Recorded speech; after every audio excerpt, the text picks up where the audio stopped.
All right. Well, I Don't have to press. They had to set up your whole thing. Caw-caw. I'm calling this meeting to order. Today is March 25th, 2025. This is a 1 p.m. study session with the City of Prescott City Council. Roll call, please. Mayor Good, Present. Mayor Pro Tem Cantelmi, Here. Councilwoman Fruwer, Here. Councilman Gambogi, I am here. Councilmember Rusi. Here. And the record will reflect that Councilman Montoya and Councilman Moore are excused from the meeting. All right, so today we have one item on our agenda, discussion of presentation and discussion regarding departmental overview of the Prescott Police and Fire Departments, including areas of responsibility, record overview, goals and objectives. Okay. Thank you, Mayor and Council. Apologize for the setup. Yes, we've got one more shift that unfortunately we have to make. Chief Bonnie is on her way back from Cottonwood at a PANT meeting, and so we're going to beg your indulgence and have Fire go first so that she can make it in time to present the police portion along with her command staff. Yes, ma'am. We can't hear you guys up here at all. Is it going to come on or not? I can't hear. The microphones are on. But I can't hear Chief Holger. There's a lot of feedback. Okay. Okay. Well, since IT had 3 minutes to set it up, we'll have to see if they can adjust the portable microphones. I don't know how adjustable those are. Is that better if I'm a little bit further away or closer? Closer. Okay, excellent. There we go. All right, fantastic. I'm good if he wants to go first, Mayor. All right, we'll get started. They laugh. First of all, let me just introduce real quick the command staff. I know you know most of them, but there's one new face at our table that I want to make sure that you're aware of. So to my right is Deputy Chief Tom Knapp. Next to him is Operations Division Chief Ralph Lucas. Then we have our new Fire Marshal and Division Chief Anthony Valdez. And then our Wildfire Risk Manager, Conrad Jackson. Today, unfortunately, Scott Ludeman, our Division Chief for Essential Services, is not here. He is ill. And I appreciate him actually taking a little bit of a break too, and I'm sure you do as well. And then behind them are our 3 battalion chiefs. Dave Haskell is there on the left. Bill Hickey is in the middle. And then Jeff Moffett is on the far right. So that represents our command staff at Fire. Okay, we'll get right into it. So next slide, please. One quick update that I want to make sure that you're aware of. Every year we bring you an updated version of our strategic plan, and this year is no exception. One big adjustment that we made is the recent addition of the updated mission and vision statement for the city. We were able to, in time, incorporate that into the fire department's mission statement. The mission statement prior to that was mitigating the community's risk through service, excellence, and compassion, and we added the beginning of the city's mission statement to improve the quality of life in Prescott. And we feel that that was very important to make sure that we are aligned with the overall city organization. I'm going to pass it off to Deputy Chief Knapp at this point to talk a little bit about our department overview as well as the budget. I think we're on. Hear me okay? Yep. Okay. Good afternoon, Mayor, members of the council. A little louder. Yeah. Okay. Gosh, I feel like I gotta swallow the thing. All right. So I'm going to go over the department overview. A little bit about my position. I report to the Office of the Chief directly, and I oversee the emergency services and essential services program, so emergency operations. Some of my responsibilities include workforce development, research technology, project management, contract oversight, IGAs, MOUs, and agreements. The department overview is, you've heard over and over again, you'll hear it continuously. It's 4 divisions, 16 programs, and about 8 sub-programs. We offer over 360 or 350 programs or response models and services through the department. And in order to do that, a lot of our programs are managed by line officers or firefighters. So it takes a lot of oversight, it takes a lot of trust, and they do a really good job for us. During the past year, we have taken over the budget and moved with finance to new heights. And what I mean is we're entering in Tyler, we're entering in OpenGov to be more transparent. If you haven't had that opportunity, it's going to be incredible. It's certainly been a challenge because it's our first time as this administration doing our budget in these platforms. The staffing overview, a little bit of an increase over the last year. There's actually 2 positions created, one being the division chief and fire marshal, Chief Valdez, and then another was an administrative support position to support the consolidation of our admin, which also took place over the last year and a half. So we're all here. Budget-wise, I'll get into that in the next slide, but overall our staffing is 83 full-time employees and 15 volunteers. Okay, a lot of notes on this one. Most of this stuff doesn't change. As you can see, the demographics of the community haven't changed drastically.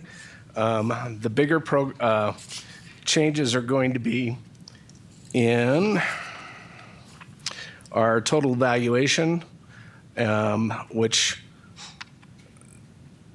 in addition to our budget that went up a 1.1, and then our capital improvements went up 4.7 in that time frame. The increase when you do the ratio to the valuation to the cost went up $17. So it went from $349 to the, or I'm sorry, it went up $17 to $349. I think that's it for that slide. Yep, I believe so. Okay, now Chief Lucas is going to give you a quick response time overview. Just as a premise, I sent out an email about 11:30. This is the slide where we inserted the City of Prescott response times that you see now in your council packet. You have the overall system. You've got both of those data sets. They're both valid, but we wanted to make sure that you had the City of Prescott specific geography performance for this annual report. Chief Lucas? All right. Thank you, Chief. One thing I wanted to point out is if you look at this at the very top, you'll see moderate risk EMS, and then in the middle, you'll see moderate risk fire suppression. We've made significant strides in the way we analyze data, thanks to the accreditation process that we've been through, and Sarah Ram, who's quickly making a name of herself in this industry. Nonetheless, when you look at the numbers for 2024, 23, and so on, those are just incidents that occur in the moderate risk EMS level. So we have multiple levels to each one of our risks, and it starts at low, then goes to moderate, then goes to high, and then goes to maximum. So this is just kind of the middle layer of medical responses. A moderate risk EMS call would be more like a heart attack or a stroke. A low risk would be a fall with no injuries. A high risk would be a cardiac arrest. A maximum risk would be like a mass casualty incident that occurred on Williamson Valley Road a few days ago. And that's how we analyze it. Because if you looked at it one way, we could say, all right, we had 200 fires. Great. What does that mean? You could say we had 50 garbage can fires, 50 structure fires, and so on, and that's how we slice it apart. You can see the numbers increasing from 2020 to 2024. There was a slight decrease on EMS in that, but that doesn't mean we're down EMS overall. It's probably because we had more low risk or high risk or maximum risk. So overall in EMS, we're up. And I just wanted to explain it to you because it allows us to get better idea of what we're doing so that we can make change. So with that, if you look at the response times in minutes and seconds there from 2020 to 2024, specifically in the EMS side, the biggest difference is between 2023 and 2024, we had a 56-second sway, which tells you that we're obviously our response times are increasing with this specific type of risk. And that's just a reflection of distribution and the amount of calls that we're getting and not having adequate resources on the ground to manage them. However, with recent initiatives, it's definitely our top priority to change that, and we'll talk about that later. As you go down to the bottom, you'll see the counts of incidents and the type of incidents that we respond to. These are the major risk categories, each one of them having low, moderate, high, and maximum to them. You can see we ran a total of 10,889 emergency incidents. Of particular interest is on the rescue and EMS incidents. If you look at the percent of total, that's 78.47%. National average is 64%, and the reasoning is our demographic. So that makes sense. And typically when we look at response statistics within our fire department, we do it as multiple command staffs with CAFMA. We look at the system as a whole so that we can make more global changes to create better efficiencies. Okay. For one last note on this slide, I know that you're probably looking at this data set and you're saying, wait a second, this data set looks a little bit different than it did last year, and you're absolutely correct. The reason for that is our data and analytics has increased in sophistication immensely. He mentioned Sarah Ram at the IT department. She has built a Power BI dashboard platform that not only is able to calculate data, it actually transparently represents our outliers that are taken out. That was part of our accreditation process. The other component is that 8-minute total response time goal was part of the standards of cover recommendation that we brought in November to you, that we all adopted both with CAFMA as our joint goal, because we feel like that is a much more manageable goal for us to achieve when we're talking about these very expensive infrastructure investments. The one thing Chief, that I had a yes, question about please. the technical rescues. Yes, sir. It just may be anecdotal, but it seems like we're doing more of those.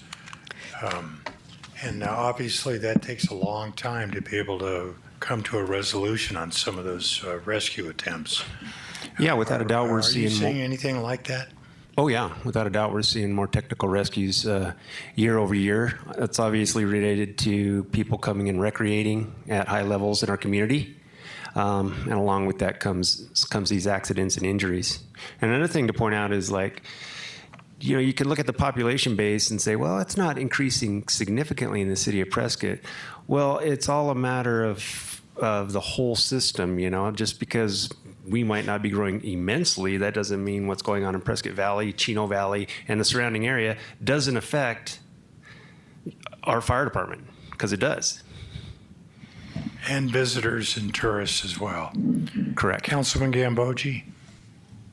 You may have answered one of these questions.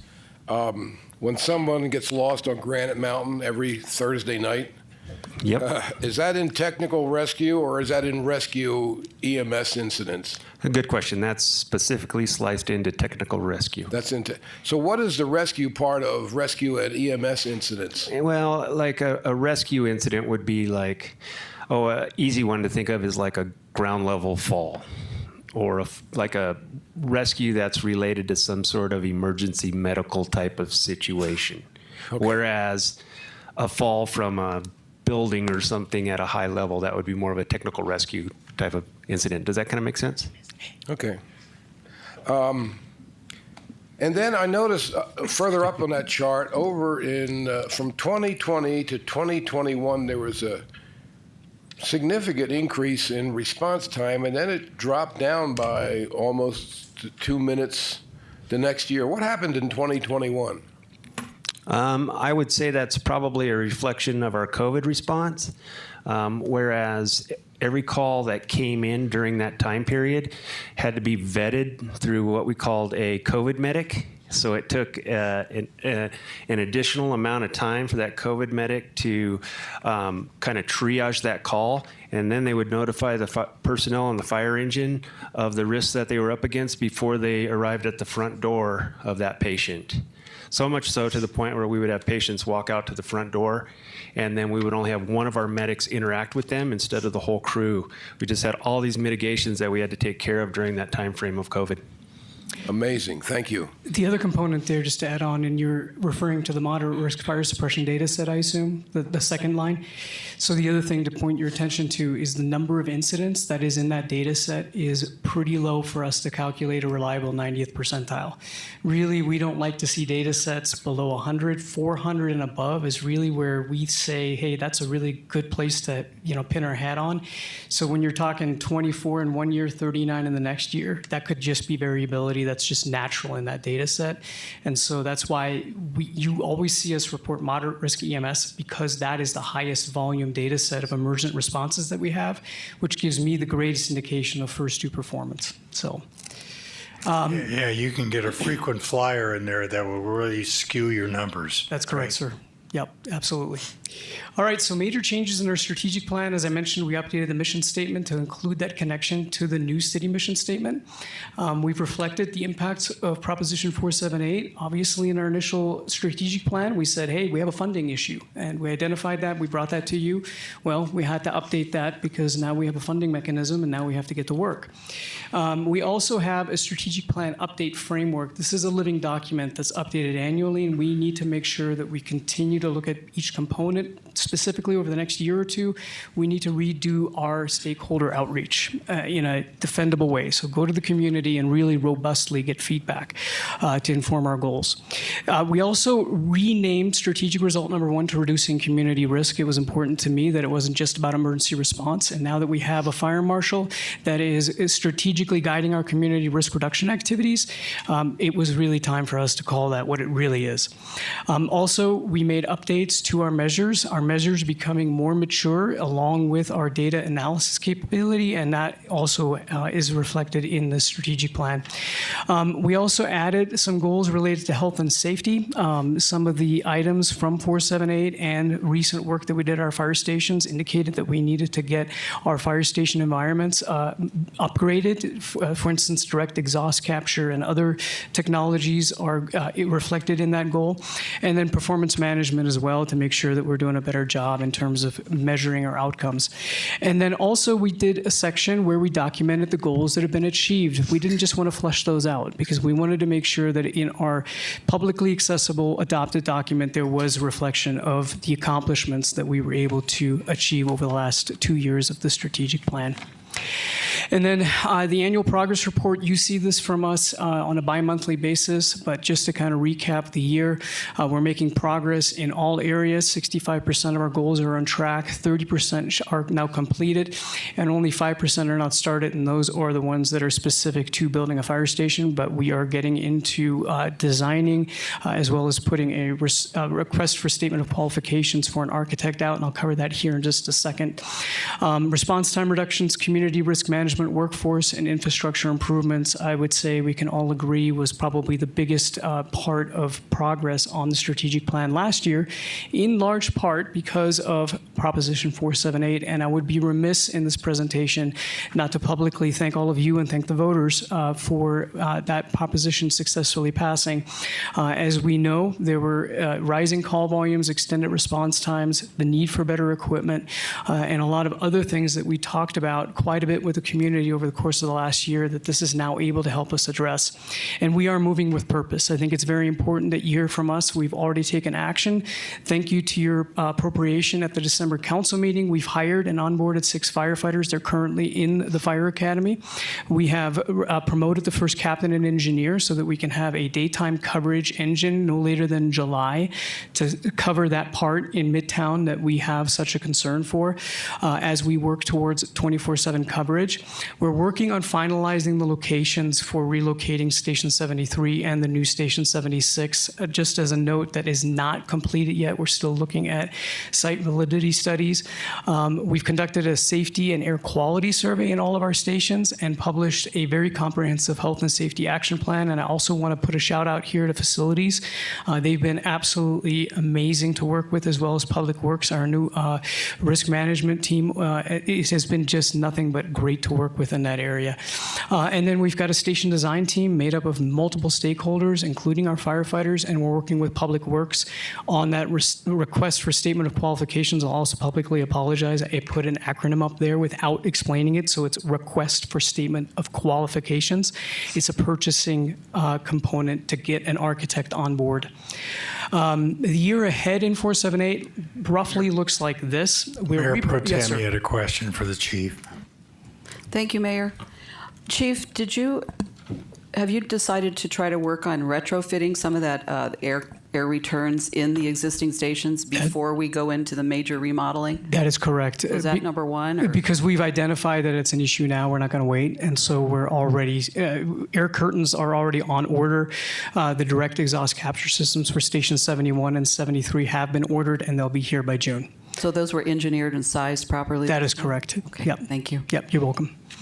Then on the existing initiatives, we're looking at that engine company coming online. And as you know, it takes 2 years to get an engine here. And so the engine that's actually going to be in engine 76's slot, that's the new engine, was an engine that we ordered as a replacement engine prior to Proposition 478 even being consideration. And we've had to get a little bit better at the way that we forecast equipment purchases. And so right now we're reprioritizing existing capital so that we can have equipment for an additional engine company that we didn't anticipate 2 years ago when that engine was ordered. We've got the money, we're taking care of it. I just want you to know that we're working on this and we're getting it done. We've also requested an additional captain engineer and 2 firefighters so that we can have that engine company as soon as we get that approval at 7 days a week daytime coverage. Now the nice thing is with our data and analytics, our highest call volume is Monday through Friday, 8 to 5. And so that's where the engine company is going to initially go. But the rest of the coverage map also shows that Saturday and Sunday during the daytime is the second highest call volume. And so we're going to hopefully have 7-day-a-week coverage within the fiscal 26 budget cycle. Obviously, selecting the design firm and completing at least the 30% design so we can go to a construction manager at risk firm. I'm calling myself out here. This is definitely more acronyms than I usually put in there without the explanation. I apologize, truly. And then other initiatives that we're planning is those critical health and safety renovations. We want to see significant progress on those over the next year, so 12 months, to get the most urgent items done, which include that direct exhaust capture, the bunker gear storage.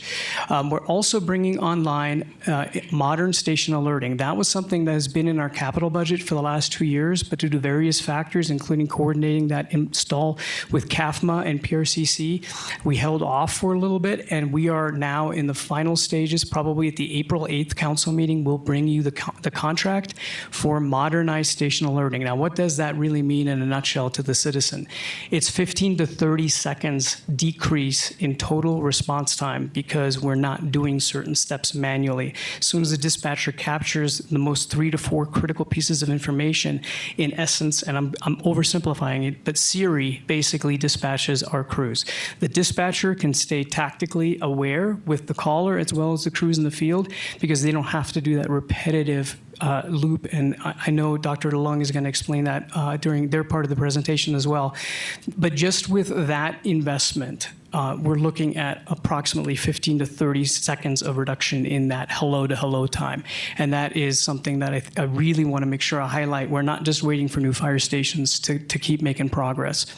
And then finally— The ladder truck, Chief, is it on the road yet? It is in Phoenix, sir, and we will have it probably by April. In Phoenix? It is in Phoenix. It is in the state now. We do have, we actually got a picture from somebody at the Nebraska-South Dakota line, I believe, that snapped it driving down because we actually drive those fire trucks so that we're not the ones that discover that, you know, the EGR valve doesn't work. So, but yeah, it is in the state and should be here next month. And of course, you'll be invited to the push-in ceremony.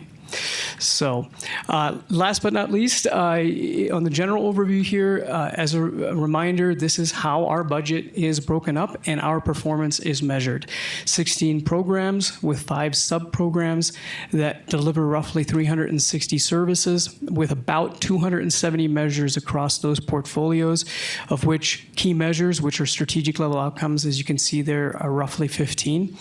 And they result in those program appraisals appraisals that every member that you see in front of you here has to submit at least one program appraisal in those areas once a year to report those high-level outcomes. They get summated into a division program appraisal that you have in your council packet. So the council packet attachment that says division appraisal is basically the end result of that work, and we do that every year.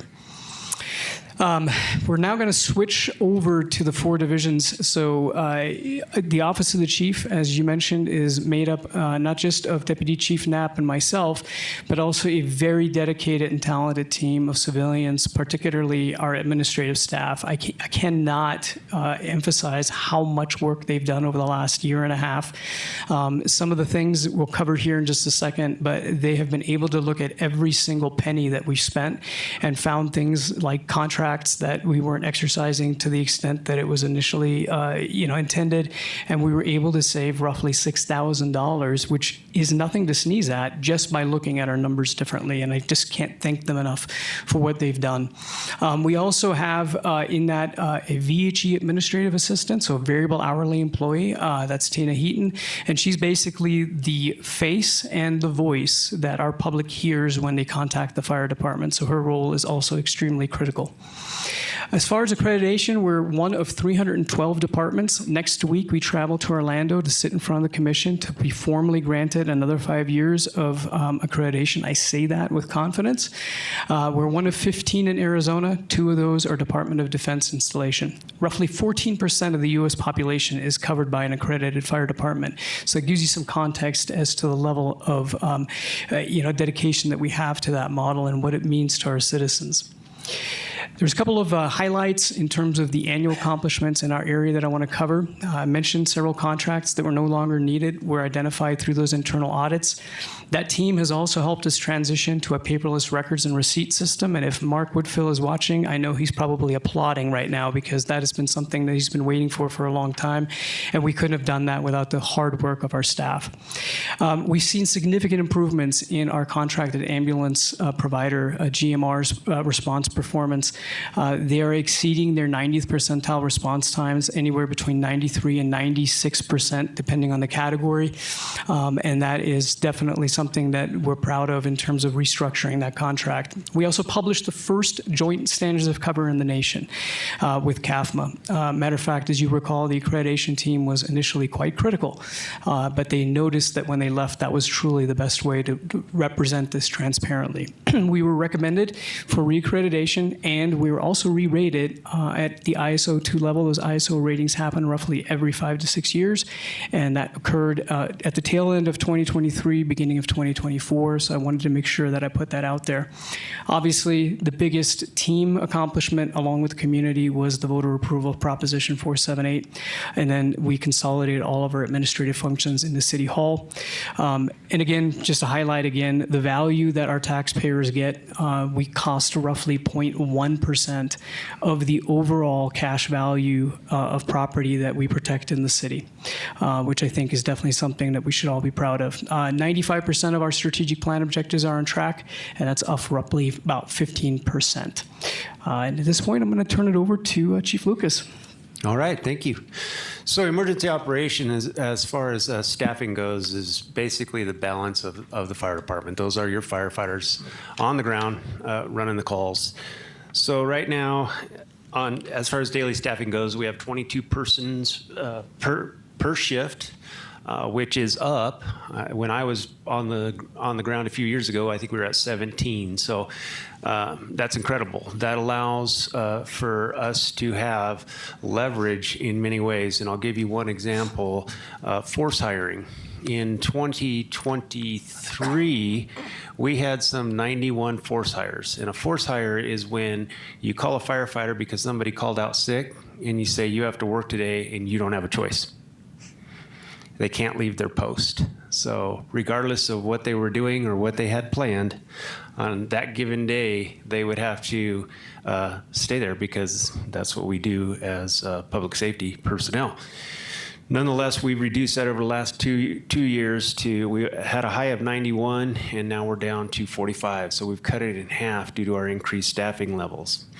In addition to these increases in staffing levels, that poises us to be able to occasionally upstaff a fire engine when the staffing is appropriate as we sit right now. We've done some moderate renovations at Fire Station 71 to allow us to up an engine if we have the capacity on occasion. And then beyond that, based on the firefighters that are currently in academy and stuff like that, we will be able to staff a 40-hour engine, and that'll be the incipient phases of what will become Station and Engine 76, a dedicated 24-hour-a-day fire engine in the years to come. So that's kind of an overview of where our staffing is. We'll go to the next slide. Oh, you've got the clicker. Can you show me the clicker? And talk about some major accomplishments. We implemented LiveMom, and I'm going to highlight that in the next slide because it's a pretty amazing product that has been highly successful. We onboarded ImageTrend, which is a software program for records management, and that aligns us with our collaborators. So us, CAFMA, Lifeline Ambulance, we're all on the same records management systems, which allows us to work better, more seamlessly together, analyze data and things like that.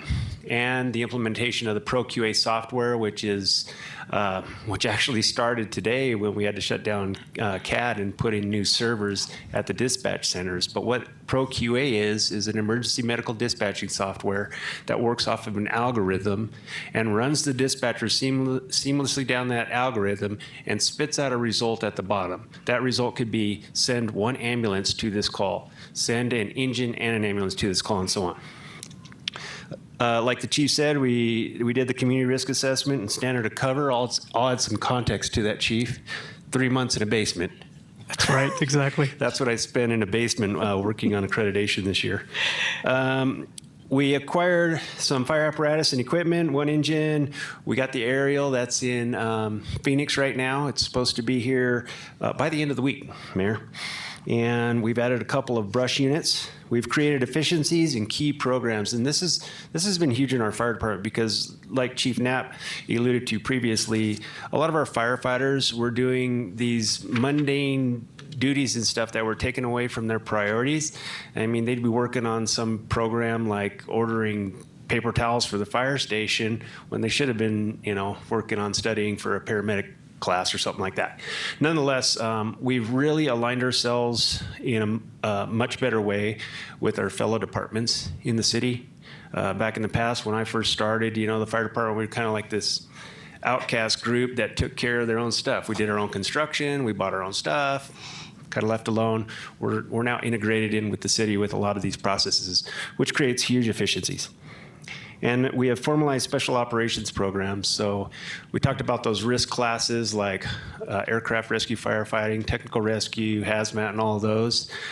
We've put leads in front of those programs and given them a stipend with expectations and appraisals annually to really improve how those programs work and function because they're highly technical in nature. We have tens of thousands of dollars meters on our hazmat truck that were monitored by just volunteers on the fire department doing it on the side. Now we have dedicated managers for those. You can look at the metrics below. You can see that the percent of firefighters working no more than 400 hours annually has gone down, which is great. That's a direct result of an increase of staffing. We've decreased our work-related injuries, even though we're increasing staffing numbers over the years. And that's related to health, safety, and wellness initiatives that we've put in place. Hazmat responses, that's kind of I just gave you a mixed board of metrics, but that's just an anomalous year. I couldn't tag anything to that other than there being more carbon monoxide emergencies and stuff like that, but there's nothing that trends to say that's an issue. It's just an anomalous year. You can see the percent of responses provided within turnout time benchmarks has gotten better by 8%. That's due to training, awareness, and response initiatives. And then aircraft rescue firefighting incidents have gone up over the past year by 63%. And that's just related to increased air traffic and all the activity that's going on at the airport. And what are we, the 11th busiest airport in the nation? On to the next slide. I'd like to highlight what we call Live Mom. This is called the Live Move Up module. That's what that stands for. It's an amazing software, and the way I would explain it is if you're in the fire service, it's like playing a gigantic chess match where you put your fire engines in locations so that they're strategically placed to respond to calls as quick as possible. Well, if one fire engine goes out of that system, they run an EMS call or something like that. Sometime back in the day, we used to just move a fire engine intuitively. Like a guy like me would make a decision, okay, well, go in the middle of point A and point B, and that's good. Well, with this software, what it does is we integrated 5 years of previous response data into it, and it almost works like artificial intelligence, and it learns on its own day in and day out. And it gives you a probability where you're most likely to pick up a call, a 911 call, in a certain location at a specific time of day and so on. And it's amazing, and it keeps learning on itself day after day. So this went into effect in February of 2024. We've seen over 80% decrease in the amount of move-ups we were doing just based on intuition, which by itself, I would suspect, paid for this software program because we're saving diesel fuel and wear and tear on very expensive fire engines. So, Councilwoman Furworth, you had a question for the chief? I did. When you're dispatching someone via the Move Up module, I've noticed just being here, some days there's a fire truck sitting in our driveway, and some days they're not. Mm-hmm. And I was always wondering, is that related to the Move Up module, or is that another reason I'm seeing it? It is not. It's just the downtown engines doing administrative work. Thank you. Yeah. Typically, the move-up locations are dedicated locations, one of which is not City Hall, and it just comes. The software notifies the dispatcher, and the dispatcher says, "Per Live Mom, move up to Station 72," or whatever. So, in the last year, and the target point is if you catch a call in the place that you're going at greater than 50% of the time, you're being successful. And in the last year, in 2024, we're pleased to announce that 4 of our 5 engines have done that, which is just amazing. And we can keep fine-tuning it, but it's an amazing product, so we just wanted to highlight it. Thank you.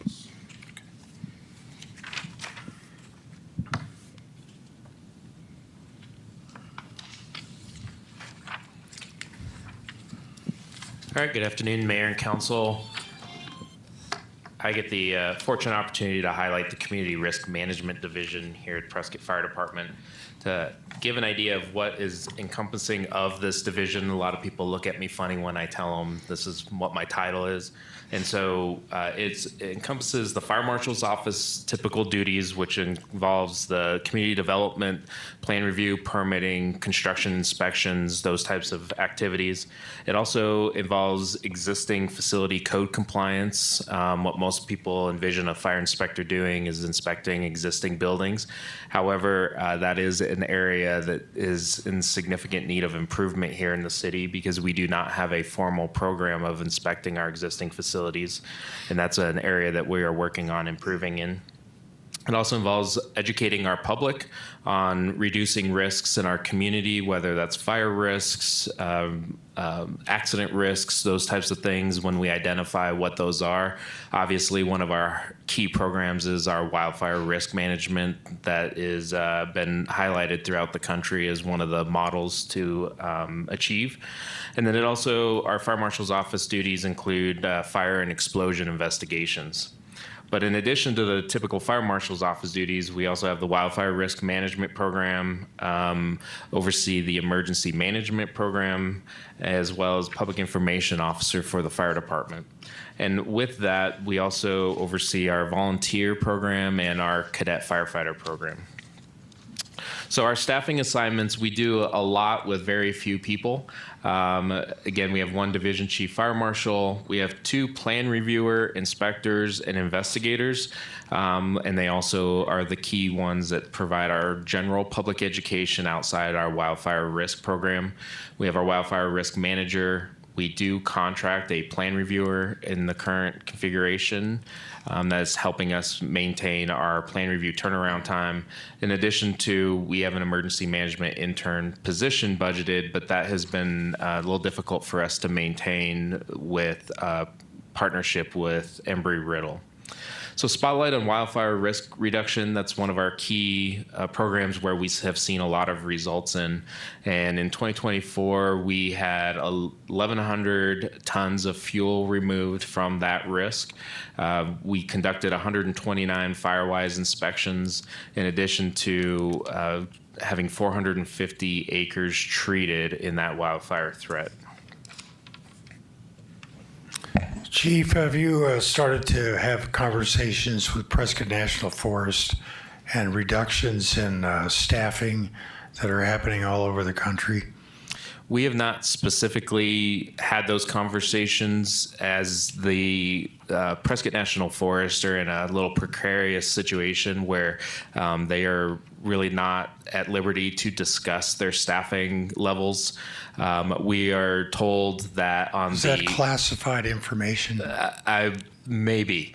However, we have been reassured by their wildfire response side of their program is that they are intact and they do not anticipate any changes in their staffing or capabilities of responding to an emergency threat. However, the more proactive and risk reduction type activities of the forest, we have not been able to have any specific conversations regarding those topics. I think that falls into the category of TBD. Yes, sir. Yes. So some of the 2024 major accomplishments in our risk management division, as you all know, I started early December, so I've just been able to ride the coattails of some of these successes. Again, the addition of my position, which I'm very fortunate of, we implemented a program called Brycer Compliance Engine. This is a program where we partner with a private entity to help us with our fire protection and life safety systems that are in the built environment, such as sprinkler systems, fire alarm systems, and kitchen hood suppression systems. It allows the third party to interact with our business owners to ensure that they are maintaining what we refer to as the inspection, testing, and maintenance programs of those systems to ensure the reliability of them in case of an emergency were to occur. This is helping us bridge the gap a little bit, being as I noted that we do not have a current existing facility inspection program. So being able to at least have some level of reliability that the systems that are in place are going to be maintained and will respond in the event of an emergency or a fire is our bridge to that gap to implementing a more formal program where we do have inspectors in buildings looking at the holistic code enforcement side of things. Use of Fireside software for wildfire risk reduction. Conrad Jackson will highlight that a little bit more here in the next slide. We've expanded some public engagement. We're trying to be much more proactive in public events and providing some of those risk reduction education opportunities the best we can. We've strengthened our fire investigations program with an IGA with CAFMA. Prior to last year, we had 2 investigators covering the city 24/7. And as you can imagine, that has quite the wear and tear on personnel and their personal lives and so forth. So we were able to engage in an IGA with CAFMA, and we have shared pooled resources to where they're on call approximately every 5th week now rather than every other week or 50% of their lives. We enhanced our investigator safety program where we assigned the proper personal protective equipment for those investigators, including respiratory protection and SCBAs or self-contained breathing apparatus. One of the areas, as you're aware of, as a threat or a risk to our firefighters is the higher risk of cancer, and that risk is actually even elevated in our fire investigators across the country as data has shown that they are exposed to those carcinogens at longer durations and more often. So we are making efforts to protect our investigators as they are investing their lives in serving the community. We were led a bit of a charge of the fire adapted community strategies, largely with Conrad Jackson and his abilities to influence the community, but also influence other areas of the state and the country with our programs. And building stronger partnerships with our local stakeholders, including Rec Services. As you know, Rec Services houses our fuel reduction program, which used to be under the fire department. And again, Conrad works directly with that team to help navigate and manage that throughout our city. And also our partnerships include the Yavapai County Contractors Association. I interact with Sandy almost on a daily basis, so that's been a great partnership. I'm going to turn it over to Conrad Jackson. All right, I'm going to speak to the fireside program that you all approved, and it took us a couple of days to get it up and running, but by September we had it going. And we use it for 3 different functions. One is to do defensible space inspections, which is kind of educating people on what they can do better around their home to improve Councilman Gambogi had a question. I'll wait till Conrad finishes, and then I want to make a comment. Oh, you're going to defer. I like it. So, three aspects to it. The defensible space inspections are what I go out and do with individual homeowners to help them understand what they can do to do better to have resiliency of their home. The chipping program is utilized by the forestry crew in Parks and Rec to help manage their chipping program, which they do on a weekly basis. Every Friday, the city provides free chipping services to anybody who's basically implemented the things that I've told them about during the DSI inspections. And then we haven't utilized it yet, but we also have built up the program to do grant implementation. So that would be, say, I noticed that people have a wooden fence with a wooden gate. Well, we know from the science that that would act like a fuse and burn towards their house. If I found a grant that we could replace wooden gates with metal gates to create a break in that fuse, we would be able to provide that to the public. So the highlight numbers there, this is the one for the chipping program. Mind you, Conrad, are you tracking the trends on chipping? I know we brought that up a lot to people, but how many people are really using it? So last week alone, the crew only does it on Fridays, so they have a limited number of bandwidth, a limited number of hours. Last week, they had 20, which is what they're at their bandwidth, and there were another 12 on the wait list. So we had 32 in need, and we were only able to address 20. So as far as your question about are we tracking it, we track all of it. We track all the numbers. The numbers you're just looking at there, actually, I can even give you even more contemporary numbers. That number is 11,400. That's what people are reporting, how much they've invested. We're actually, as of this morning, 13,600. People have put in, at the time of that, said 1,000 hours that they've invested going out and clipping, trimming, and everything like that. As of this morning, it was 1,160 hours. Now, I do the same thing with the defensible space program, because I go and I do these inspections. And so far this year, we have folks have reported they've done 153 hours worth of work on their home based on what I asked them to do, to an investment level of $104,000. So both of these both aspects of this particular program are paying for themselves. It improves homeowner interaction. They get a report. They can see. I take pictures. It goes onto the computer. They can refer back to it. They send me a document that says, hey, or a picture that says, hey, I fixed whatever this thing you asked me to fix this. And then I can go into the report and remove it. And as well, you know, this is important because of the insurance issue within the city right now and the number of people that are getting non-renewals. So we can create a document for them that shows that they have improved their property. They can show a clean bill of slate. And whether or not insurance companies are going to mind that, we find that some insurance companies are willing to respond to that. We find that other companies are not. But at least we're giving them a tool that they can take to the table and say, hey, this is how good my house looks. And this program has allowed us to do that. Oh, Now, Coach. Mr. Gambogi. Please proceed there, Councilman Gambogi. Well, first of all, I wanted to state that Conrad Jackson is my hero. And And I'm going to make an impassioned plea to Cindy when she writes up this article because, and the mayor referred to this earlier, I've been on a personal crusade within my own neighborhood. I think the residents do a pretty good job of making their properties fire-wise. And since I've acquired a new Beagle, I go out and walk the neighborhood every day.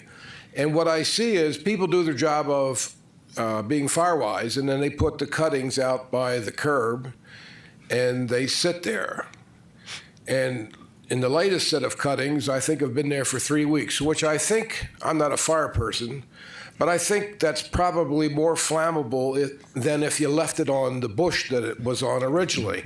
And one time, I invoked Conrad to check, and sure enough, the people, we gave them addresses, and the people who had put the clippings on the side of the road had never contacted the fire department. So you can do that by phone, you can do it by website, and the concern that insurance companies have and we have about being fire-wise in the community, I think it's important that we communicate we need to take one more step. Make your yard fire-wise by cutting, put it on the curb, and then the last step is make sure you contact the fire department so they can come chip it and take it away. Indeed. Yeah, to that point too, I do want to highlight Recreation Services in partnership with the fire department is really the boots on the ground on that program. So I'd be remiss not to also publicly thank them.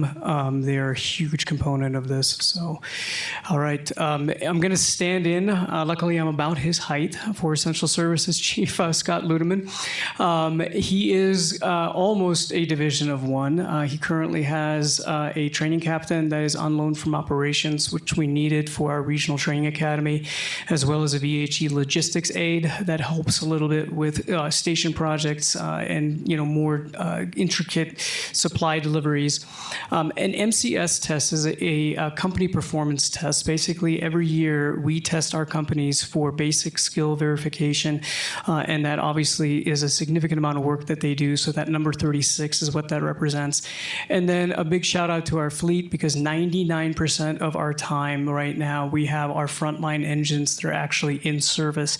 That also is obviously due to our renewed fleet. So thank you to all of you for the capital investments, but we couldn't do that without a very strong performance in our fleet shop. We've had 100% of our recruits successfully complete the Prescott Fire Training Academy, and considering the fact that we just completed the first regional academy and trained roughly 13 to 14 new recruits in 2024, that's nothing to sneeze at, and that is in large part thanks to that division.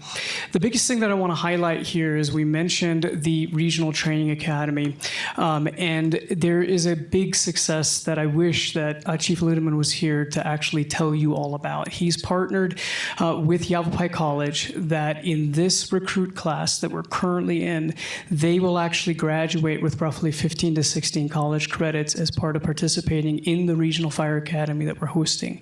That's just one example of some of the innovation that our staff is involved in, considering that in order to test for captain or company officer in our fire department, you need an associate's degree. That gets you basically a quarter of the way to your requirement on your formal education. And that is also in large part due to the fire science program at Yavapai College. They've also helped us do an online engineer training module. That's basically on one of these online learning platforms like Blackboard and Canvas that a lot of the online universities use nowadays. And that helps us keep our companies in service, and they're able to do that while they're on duty rather than bringing them in off duty when they're with family. We've also now have our first training and succession plan. That is definitely something for an organization growing as fast as ours that's critical. They also have done a lot of digital conversions. A lot of the after-action reviews, lessons learned, and other evaluations have now moved digitally, which also helps us with data capture and analysis. Obviously, we're busy right now now with a lot of new engines, support vehicles, fleet needs assessment. That Bay Air Quality Program is in his division. We've upgraded the generator at Station 74 for reliability, and then conducted a kitchen remodel at Station 71 that was sorely needed. We're also currently planning for a new training tower. Proposition 478 funding allows us to get that. As you recall, about a year ago, we had to actually demolish the one that we had because it was dangerous in essence just for it to be there. And we'll also be looking after an RFP process to bring you that contract here within the next couple of months. And then our inventory management has completely gone over to a platform called PS Tracks, which helps us make sure that our PPE and supply is managed well. Rounding the bend here, the critical issues that we see on the horizon for 2025 and beyond. Obviously, we're focused right now on building fire stations and expanding our capacity. And while that seems to be a technical challenge, it is definitely an adaptive one. This fire department has not seen that expansion in over 35 years. And so our mind is as much as it is on brick and mortar as it is on hearts and minds. So we need to make sure we hire the correct firefighters and we train them correctly to continue our rich culture. Wildfire mitigation, we could do an entire work session just on that, which is why I'm not going to belabor it further, but believe me, we are definitely focusing on it. And Conrad is probably one of the busiest people at our administrative headquarters trying to keep pace with that. Councilmember Rusing, you had a question. Thank you. Holger, you touched on building new fire stations. Is it too early to let us know if you've got any concrete plans as far as locations? We've had a lot of people ask. They're curious as to where the new fire stations are going, how many. Any details? Absolutely. I like you used the word concrete plans, and as a dad, I appreciate that very much. That's a great pun. Yes, so we're looking at 89 and 89A, roughly in that area, and the Phippen Trailhead is one of the areas that we're generally looking at. It's not completely settled yet, so I want to make sure that we emphasize Centennial Trailhead? That is correct, yes. And then the other one is at Watson Lake, near the roundabout on city-owned land. That's the new Station 76. And then finally, another big building project is Station 72 on 6th Street that is going to see a major remodel. But our primary focus right now is getting Station 76 online as quickly as we can because that is the desperately needed new company. Okay. All righty. Thank you. Yep. Then obviously we're spending quite a bit of time and also taxpayer money on improving the firefighter health and safety at our fire stations, and that includes what I've covered earlier in this presentation. Recruiting and retaining the high qualified workforce. We mentioned this before, and Chief Bonnie and I share this philosophy on both sides of the public safety aisle. We don't just give anybody a badge in this community. It is very important who we put in there, and I will have a hiring process that doesn't have the full number if I don't feel that they're fully qualified, and that has paid huge dividends in the service that gets delivered to our citizens. And then finally, with Chief Valdez's leadership, we're going to be focusing quite extensively on expanding that community risk reduction capacity, because as we know, an ounce of cure is definitely, or an ounce of prevention is definitely worth a pound of cure, and that cannot be overstated. So with that, I think we've got about 1 minute left for the fire part of the presentation, but I want to thank you very much for all the support this year. And I could not have done this without this incredible staff. I have asked a lot of this fire department, and I just want to publicly thank them again, not just the leadership staff and the civilians that you see here, but also all the men and women out in the stations. Mayor Pro Tem Cantelmi. Thank you, Chief, for that. Our future is looking very rosy. But I also wanted to give a shout out to Sherry Hanna, who was the head of our PAC. None of this would have happened without her organization, getting us all to the podium, speaking about it. It was a great community effort and public outreach for everybody. I think anybody that was involved in it, showing up at all of the different get-togethers we had all over the place for quite a long time. I think, Sherry, you must be bored now because now you have a little bit of time on your hands. Yeah, we're going to give you something next. But anyway, I also wanted just to let the public know that without this effort, the 478, our future would not look so rosy. We couldn't be talking about half the stuff that we just spoke about today. So I'm grateful to the community for stepping up. And all of you, every bit of effort that you did was well received. Everybody loves, just somebody said that earlier, a man in a uniform. Every time you showed up to some kind of an event, and that goes to the police chief as well and all of her people, it just gave a little bit more credibility. And I think it was really good to have them hear it coming right out of your mouth. So thanks again. Thank you, Sherry.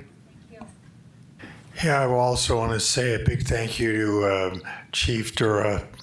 I think being able to utilize a lot of this advanced technology, being able to really get a consequential database to be able to analyze and be able to project trends, and then bring in the technology to be able to focus it, is certainly starting to pay off. Now, we still need the brick and mortar, and we still need the fire trucks, and we know that there's only like 2 manufacturers in the whole country that make them, so you got to get your orders in early and often, and then get Phoenix to get them all corrected. And too bad they couldn't show up during the pancake breakfast. That could have been a big celebration to welcome the new ladder truck to the community. But we're looking forward to all the efforts that you make, and be able to catch up with a long overdue increase in equipment and staffing and bricks and mortar, and hopefully we'll be able to be prepared and not have to respond with an inadequate number of probably engines and firefighters between now and when we get the stations built and staffed. So we'll do our best to catch up, and we're going to do our best to keep up. Thanks, Chief. Thank you.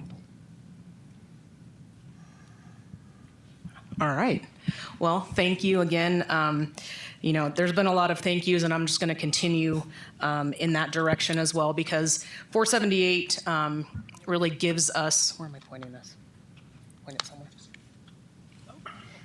Sorry. Oh, okay. Really gives us the opportunity to not only look and examine where we have been in the past, but more importantly, to really examine where we can be in the future. And so thank you to our community, to, of course, Sherry Hanna and her team, to all of you, and to our partners at the fire department who really brought this to fruition for all of us. So I'm excited to tell you a little bit about where we're going with that, in addition to where we currently sit as your police department. As soon as we get this presentation, I could tell some jokes in the meantime. Dallin says no. Just kidding. But we'll start. I can kind of read from this a little bit about what we're going to talk about for our presentation. Our structure and our budget, you're very familiar with that. Our strategic goals, I think that's really important, and we just had our most recent strategic plan meeting yesterday, where we're updating our strategic plan to reflect the opportunities that 478 presents to all of us. A department overview, the innovations in policing that we really have brought to the Prescott Police Department and the Prescott community in the past several years, in addition to where we are going to go in the future, and some of our accomplishments, and of course answer any questions that you might have.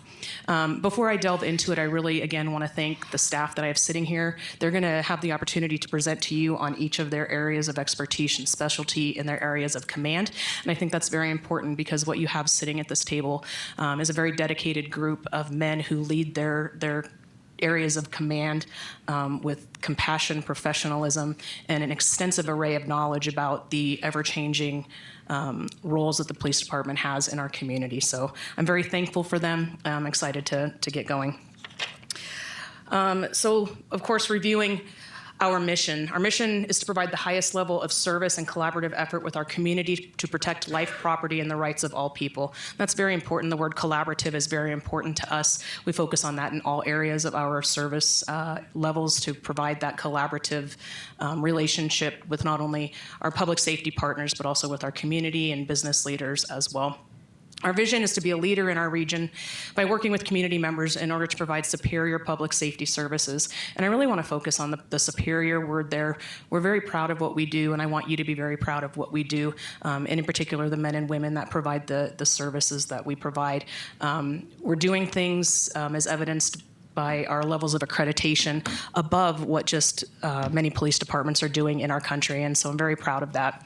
Our values are integrity, courage, accountability, respect, and excellence. And I'll echo what Chief Dura mentioned, as well as having that commitment to making sure that the people that show up at your door, that answer your 911 calls, are the highest character that we can possibly find without making any compromises in that. And I think that's an important piece of what I can do as your chief. So what do? We protect our community and enforce local and state laws, very important. Promote trust and cooperation with the public we serve. Again, the ever-changing landscape of law enforcement in our country really relies on that trust we have with our community, and that involves transparency. It involves a lot of outreach that we're going to discuss, and just building that relationship so that we can be successful in our efforts. Gathering evidence, conducting interviews, and analyzing information. Providing emotional support, victims' rights information, and resource referral to crime victims. Manage, access, and preserve public records, and assist in fulfilling public records requests. There's a lot of ways that we do that, and the foundation of that is taking care of the men and women who serve in our police department and our regional dispatch center. So a little bit about who we are. I'll introduce them, and then I'll let them sort of take over. But here at this table, you'll see, of course, myself, Deputy Chief John Brambilla, Lieutenant Jason Small, Lieutenant Corey Kassoon, Lieutenant Gary Novak, and Dr. Jim DeLung, who works with us over at the Prescott Regional Communication Center. Your police department is broken down as you see it here. Deputy Chief Brambilla and I, along with Michelle Medina, who is way too humble to put herself on an org chart, but she would be right there. She's professional support, does a lot of the hard work behind the scenes and really keeps us running. Lieutenant Novak is in charge of our patrol operations, which includes animal control, our patrol bureau, and as well as property and evidence.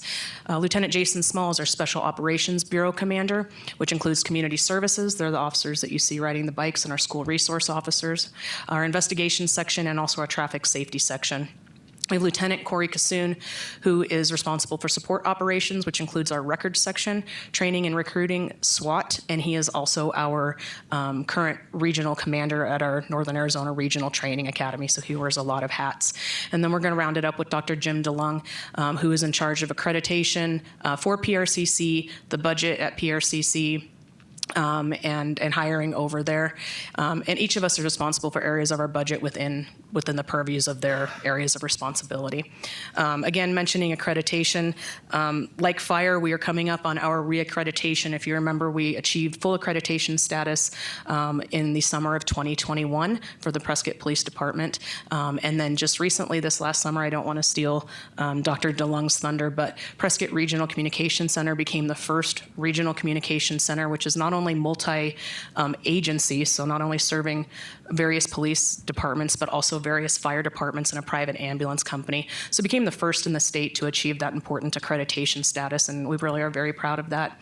And we are working on completing the trifecta of accreditation with our property and evidence section, which we anticipate probably in the next year we'll be able to do that. So we have our full reaccreditation coming up this summer, and I'm excited to report back once we meet with the commission and as well, and we anticipate achieving a full reaccreditation as well. All right, I'm going to turn this over to Deputy Chief Brambilla. Thank you, Chief. John Brambilla, Deputy Chief. Much like last year, our budget's going to look similar, but obviously with the passage of 478, that increased our budget because we did add 6 new positions this fiscal year, as well as some other capital improvement projects.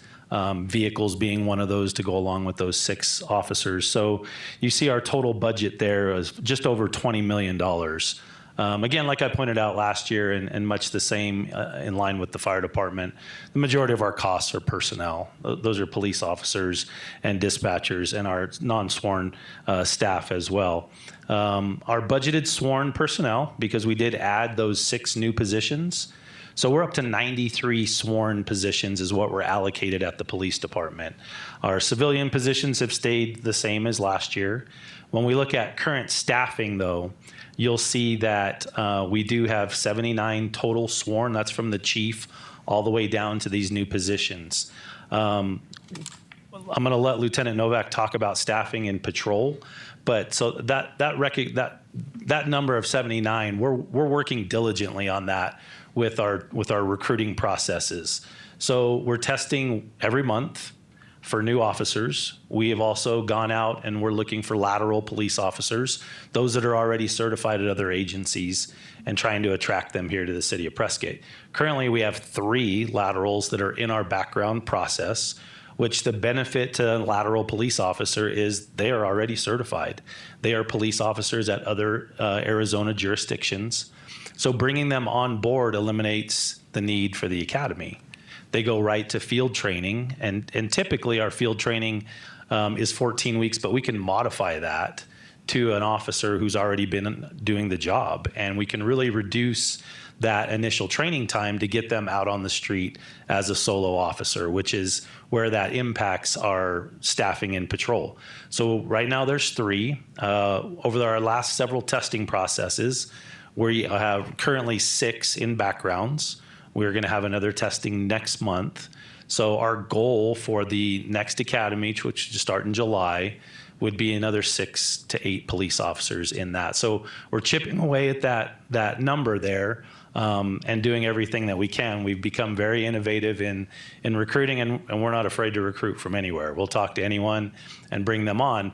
That's very different than it was in the past, where people came to us. Many of us sitting here tested against 100, 200, 250 people for one position. We have 14 positions, and one of our training or one of our testing processes, I think we had 3 people show up, and none of them passed. So it's a challenge and something that we've been working on to fill those numbers, to get the staffing on the street that we need it to be. So we'll continue to work on that. As the chief mentioned, we just went over our strategic plan yesterday to update it and tried to align our goals with the council goals. So if you look at the strategic goals that we have, safe community would align with your strategic priority, number 1, result number 2, talking about staffing for the police department, talking about community-oriented policing in the downtown area to address the downtown issues with our bicycle officers, with our school resource officers, and then traffic enforcement. We've been talking about that at length, and the numbers that we have in our traffic division, which Lieutenant Small will talk about, we want to increase those so that we can increase our traffic enforcement throughout the city of Prescott. Other goals, organizational excellence, community relations with internal and external partners, as the chief talked about. We don't do this job alone. It's done in a very collaborative way. And I'd like to point out that just this right here, police and fire sitting at the same table, is probably unheard of in most city organizations, where we're typically in competition with them for budget funding, right? But not here. We work side by side, literally, with our fire department, with our local law enforcement partners, CAFMA, all of the law enforcement and first responders in this area. So it's very important to us, and that's why we listed that as one of our goals. Again, our effective partnerships, and then looking at our facilities, which is a big part of 478, infrastructure, and our technology.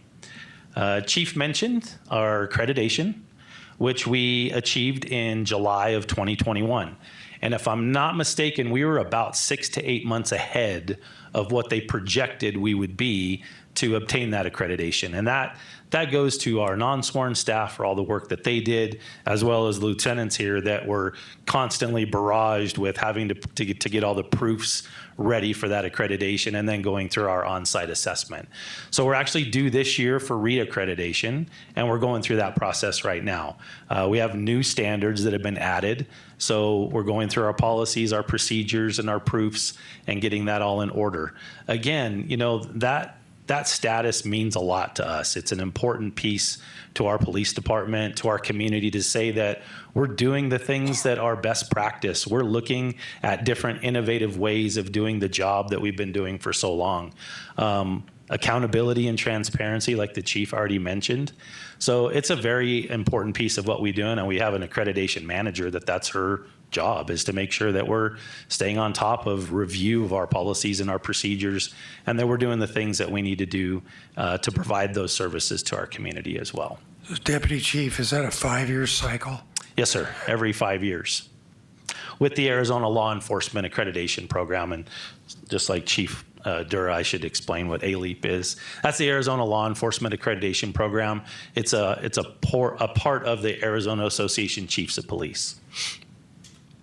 Let me go back. So just a couple of key metrics and data overview. Calls for service for this year, they're up from last year, just 2% at 45,202. Those are the actual calls for service that officers are going out on. Community policing growth is up 3%.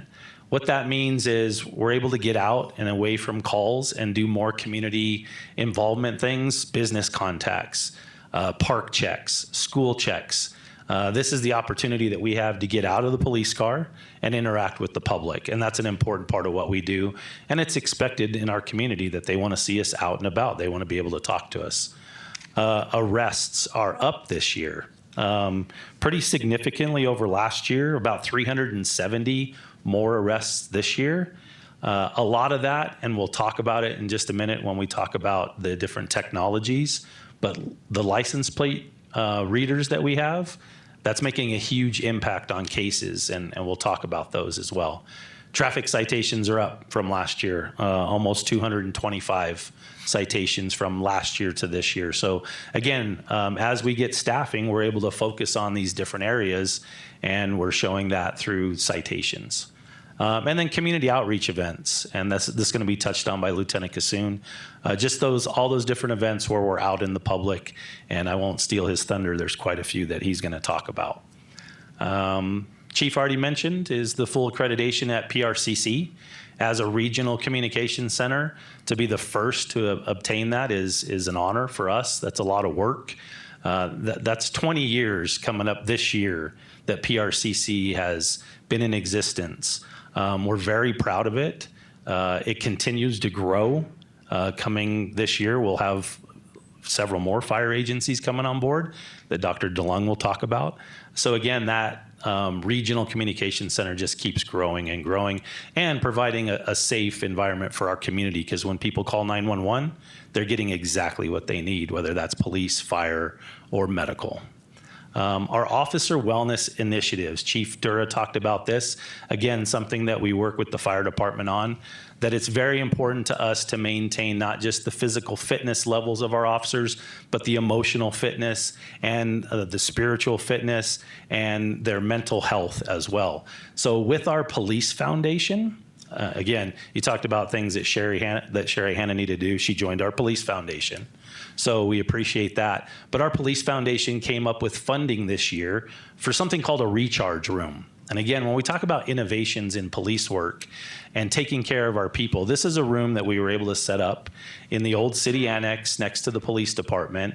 And again, funding came directly from the foundation, which means donations from our public, that we set up a recharge room. I'll touch on it a little bit, but I would encourage you to go out and do some research on the things that I'm going to talk about to see the benefits. But red light therapy, there is a ton of information out there about red light therapy. So we have red light therapy in this recharge room in a couple different ways, with red light panels as well as a red light sauna, that the impacts of that on circulation and inflammation and recovery from injuries. There's all kinds of research out there. So we have this available. And then cold plunges. I think a lot of people have heard that. That's a latest trend, right? That cold plunge. So we have one of those available to the officers as well. In addition to that, we have the gym that we have in our PD, and we just want to focus on the physical health, the mental health, the emotional health of our employees. This last year, we stood up our very first peer support team. So that's an internal team made up of police officers and dispatchers that are there to support each other during critical incidents. We've never had anything like that before, and now that's stood up. And again, trying to take care of the people that have to take care of our community. The technology enhancements, like we talked about, and the fleet upgrades. I can't give fleet and facilities enough credit that we worked hand in hand with Justin from Fleet to come up with a 10-year replacement plan for public safety vehicles. We never had anything like that before. So we're making sure that we're keeping good vehicles on the road and upgrading those fleets to newer vehicles with less costs involved with maintenance and maintaining Crown Vics, and Councilman Montoya is not here, but Crown Victorias that are no longer police vehicles and getting parts for those when they're at 180,000 miles. So you're seeing that improvement. You're seeing the cost savings for maintenance because of the improvements in the fleet, and we'll continue to do that as well. And then just the training and professional growth of our departments, always one of the highlights of the things that we like to do that, you know, we've been doing this 20 plus years, most of us, and we're still learning things every day. So we highly encourage our employees to continue that education process. So with that, any questions for me before I turn it over to Lieutenant Novak? No, I just want to state that I monitor the citation reports every month. And quarterly with the chief, we review that. So it's not like we're really making an effort to try to pull more people over. We just want to make sure that people drive safely, and they're aware of the driver's red light therapy, which is the rearview mirror. So if we can get more people to realize that, yes, there's a chance you're going to get pulled over if you speed, then more visible enforcement, I think, will reinforce that perception, and will get people to slow down and drive more safely without having to cite them. But for those that are just intent on speeding and running red lights, then they got to know that they're going to get caught and they're going to get fined. And with more of that, then we'll have a safer community when it comes to traffic. Thanks. Yeah, thank you. And with that, Gambogi, did you have a question? Do those traffic citations include citations issued to legislators? that number includes all citations that we issue in the city of Prescott. Mayor Pro Tem. You know, I just wanted to comment to listening to everybody today, because I remember tuning into this several years ago, and this is something I talk about a lot when I'm out talking to people about how the city is slipping out of 1950 and into 2025. And when you're talking about those Crown Vics, I'm assuming you guys are now keeping data like the chief is here. So we now have a plan as we move forward that in year 8, you know, with that car, we know it's coming up, and now we can plan for that and get ahead of it all, instead of the procrastination becoming our emergency as it's happened in the past. So it's been very comforting for me to see the direction that we're going in. Thank you. Yes, ma'am. And nothing further from me. I'll turn it over to Lieutenant Novak. Thank you. Lieutenant Gary Novak, Patrol Operations. We'll start off with our animal control officers. Currently, we have 1 animal control supervisor and 1 animal control officer and 2 vehicles. Just total stats for 2024, total calls for service, 4,529. Animal cruelty calls for service, 93. Animal bite calls for service, 115. Barking dog calls for service, 155. If you can see, there is a large number of calls that aren't those 3 categories. Different types of categories, but a large number of those calls themselves are proactive calls of those 2 officers going out to parks, to trailheads, downtown area, and looking for violations themselves. So those 2 officers, you can do the math, 4,529 calls between the 2 of them is a lot of calls for service, but most of it is proactive work. So they're doing an absolutely fantastic job. You'll always see them out and about. Our K-9 unit made up of 2 K-9 officers, 2 K-9s, 2 climate control vehicles. And as everybody knows, our K-9 is funded mostly by donations and community donations. I'm sorry, grants and community donations. I can tell you that the community donations fund is very healthy. We're very supported by this community. They hold events, constantly getting donations through our community, so very much supported. K-9 Cooper and with Officer Altop, 76 training events, 185 training hours, 125 training detection exercises, and 36 K-9 deployments. K-9 Benny and K-9 Officer Million, training events 47, same amount of training hours, 185. Detection exercises 125, and K-9 deployments 40. It's also a point to point out that we work in collaboration with other agencies throughout Yavapai County. One of our K-9 officers, at this time Officer Million, is attached to the Partners Against Narcotics Trafficking Unit with other surrounding agencies. So part-time, 2 days out of his 4-day work week, he is with that task force. So he is out there detecting drugs, not only in the city of Prescott, but throughout Yavapai County. It's a great help. They usually rotate every 6 months to a year. So at some point, Officer Alltop will go back over there, and then Officer Million will come back and be exclusively for the city of Prescott. The patrol division currently. Councilwoman Furworth had a question. Thank you. I was wondering with Cooper and Benny, how long do they serve before they get to go and retire and have fun in the dog park? It's about 8 years. So 8 years? yes. So actually, Benny is coming up in retirement coming up next year.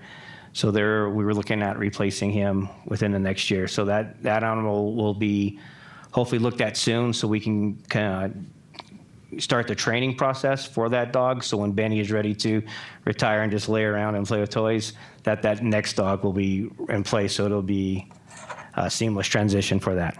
Thank you. Yes. Patrol division.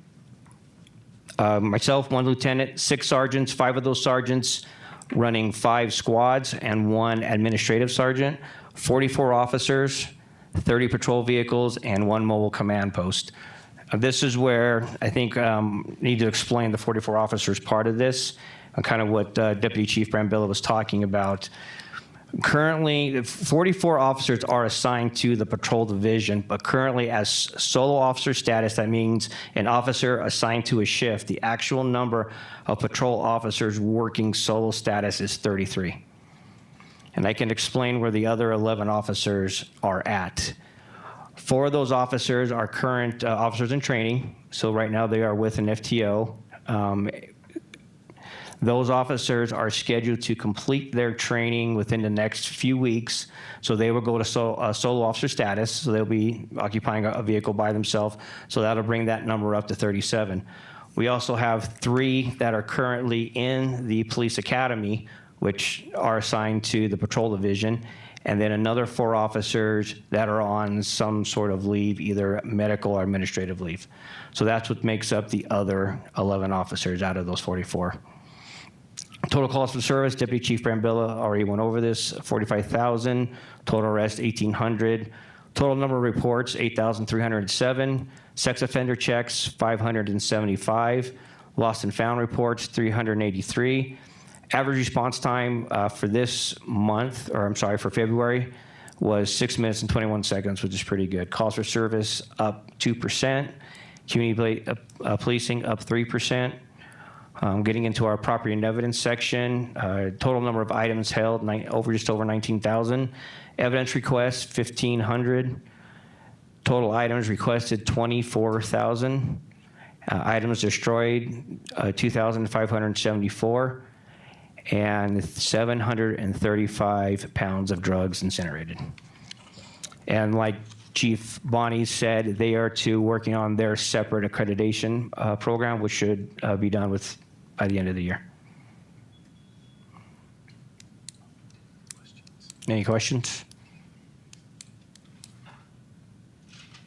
Councilmember Roosing. I was going to ask, records are very important. Do you have a physical location where you keep the records, or are they all electronic?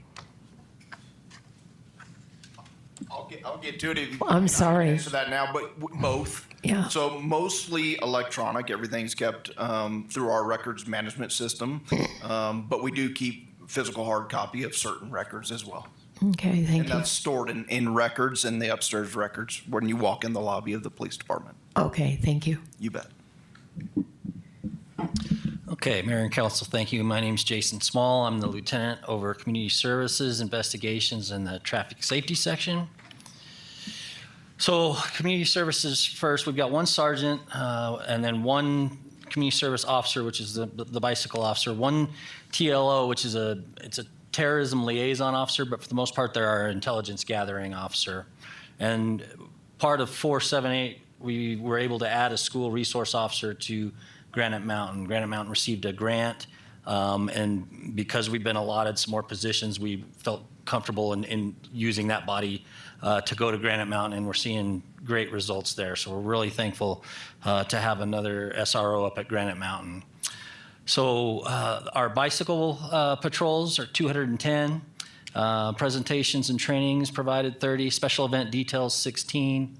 The terrorism liaison assists or ACTIC follow-up. So ACTIC is our fusion center down in the valley that coordinates with feds and state and looks at all of our threats and shares information. So we get information, we feed them information, we follow up on it.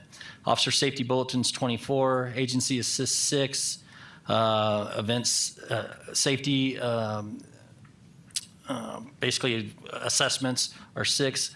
Investigations assist, so the terrorism liaison officer will assist our detectives when we need a background or information on, let's say, a business or on a residence that we're getting ready to do an investigation on.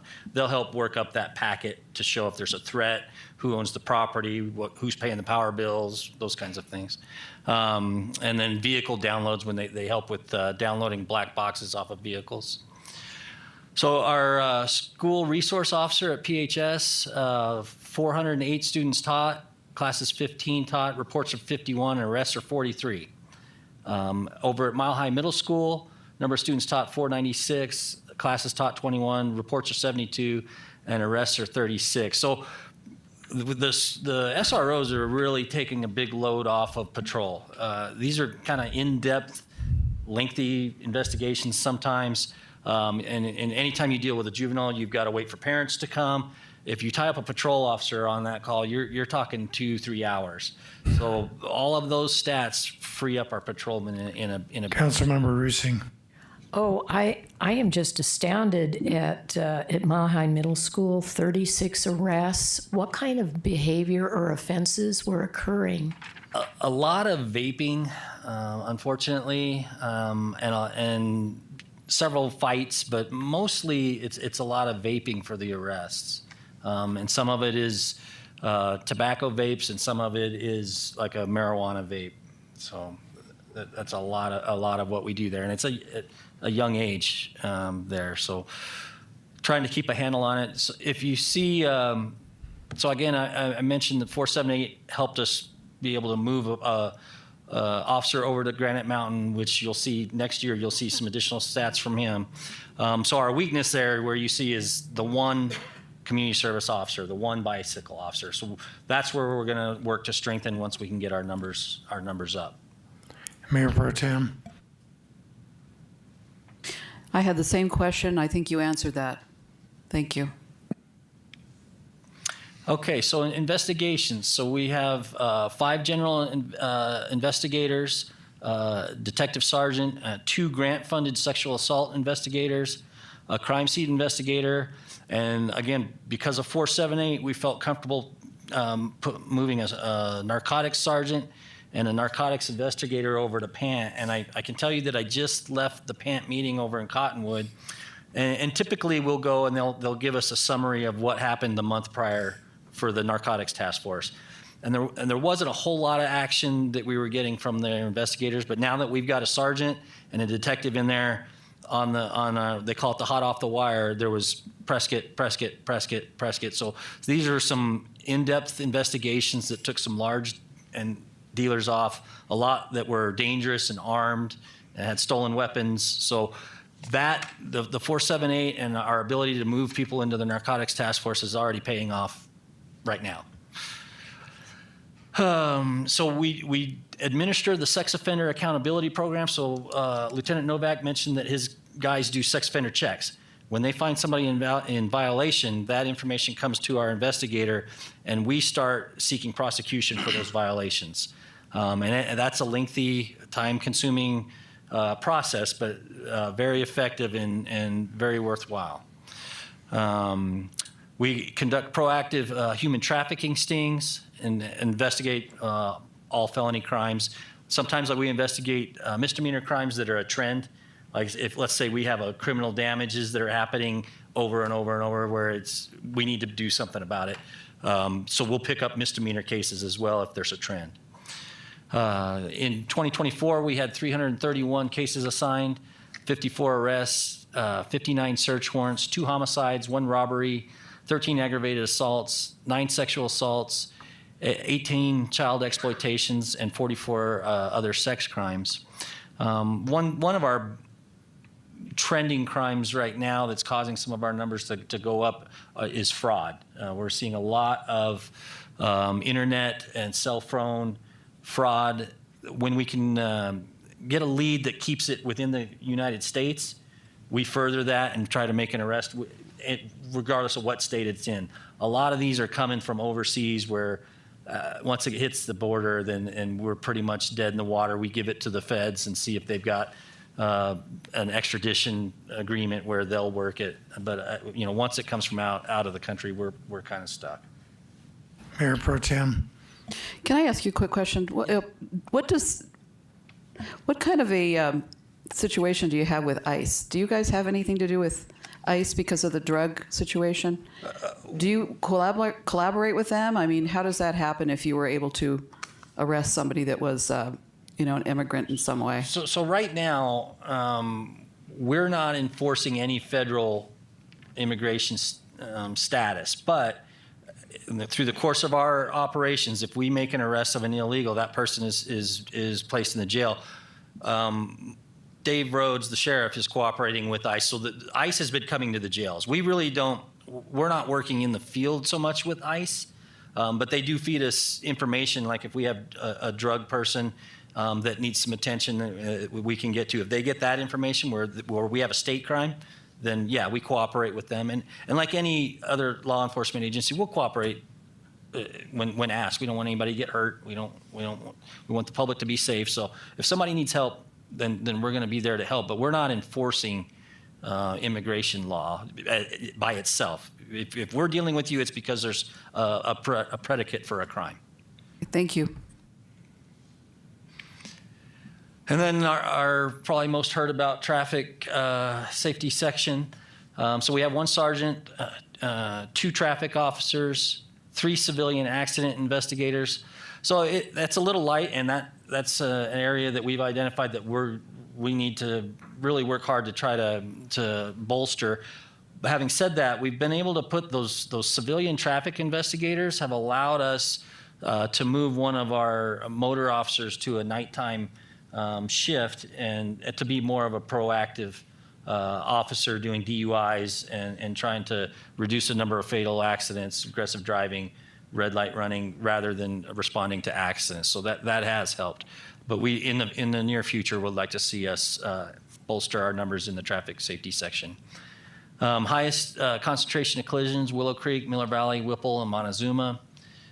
Collisions for 2024 were 1,007. Injury were 211. Fatalities were 2.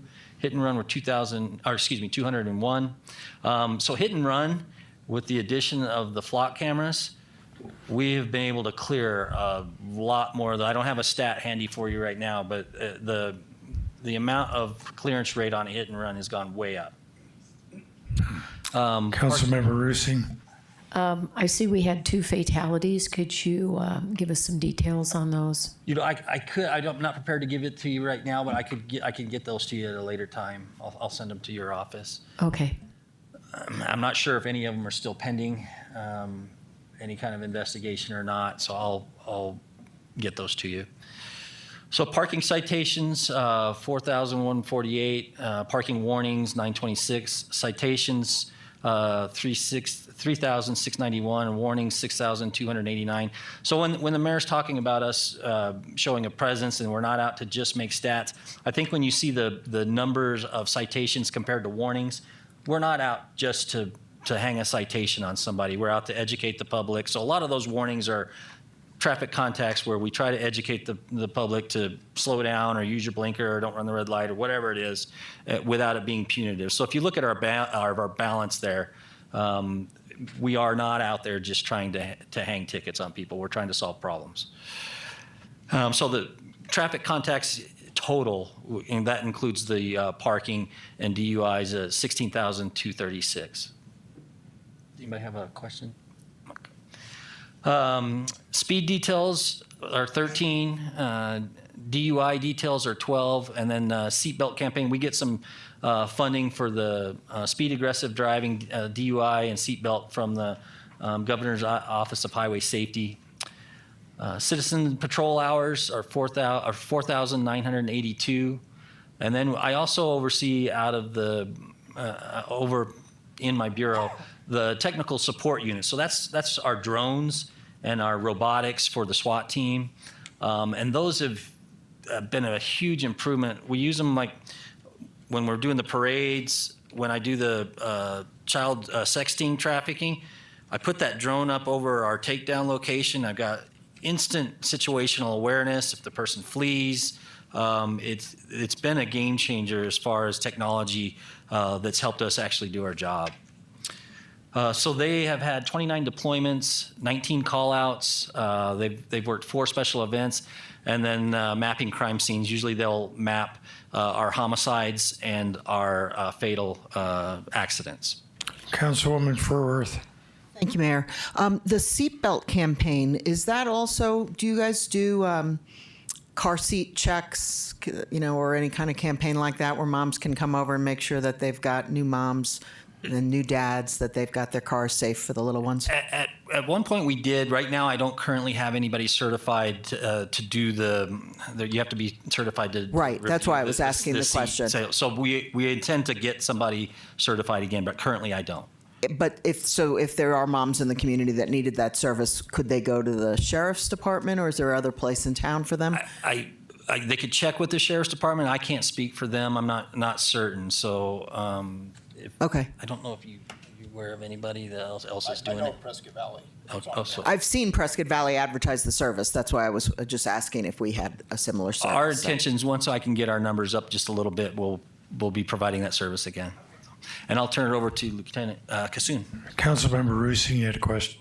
Yeah, I just have a question. I see people driving around with dogs in their front laps, the front seat there. Is that an offense? Because it seems to me it'd be pretty dangerous having a loose animal sitting in your lap. It can be, depends on if it's obstructing the view or obstructing their ability to operate the car. So it's kind of it depends on what we observe.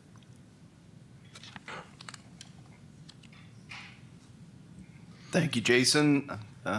Mayor stepped out, but good afternoon, council members. My name is Corey Kassoon. I'm a lieutenant with Prescott PD, and I get the opportunity to oversee a few sections within our police department, record sections, training and recruiting, SWAT, professional standards, PIO, and then as the chief mentioned, I'm also the commander at the Northern Arizona Regional Training Academy. So we'll take a deeper dive into each one of these, and starting with records. So our records section is comprised of 1 record supervisor. We have 3 records clerks and 1 station officer who takes delayed reporting, handles, kind of goes through our online reporting and cleans those up, and then also helps with walk-in traffic. So our records clerk and our records section is really the hub of information for the police department. It's stationed right out front. So if you walk in our front doors of our police department, that's who is going to greet you as our records clerk. So they do all sorts of customer service type stuff, directions for people that are simply lost, to getting people to the necessary resources when they do walk in or call in. They also process all of our reports and make sure that they're getting to the correct locations, whether it be the Yavapai County Attorney's Office, Victim Services, or to the city prosecutor for review of charges, those kind of things. Over the course of 2024, they processed 8,300 reports, and they assist our investigations and our officers with running criminal history inquiries, which they've done over 1,500 of those. Online reporting, they processed 351 online reports that were submitted, and they do collect fees for public record requests and video requests, and they collected over $8,300 in fees for those services. Speaking of public records requests, that's a big part of what they do as well. So whether it's a request and report, or a report certification, or video report, they process those requests. And over the course of 2024, those three ladies processed 5,600 public record requests. It is crazy. That's a lot of records requests come in through our office, and they do a tremendous job of getting that turned around in approximately 48 hours is their goal on that. They process all online crash reporting, which has been a huge benefit in freeing up some of Lieutenant Small's motor officers. People can now, if you're involved in either very minor collision or if you're involved in a private property collision, you can report that online, which provides exchange for insurance information and all that. So it's a good service to our community, and then they can go to our website and request a copy of that report.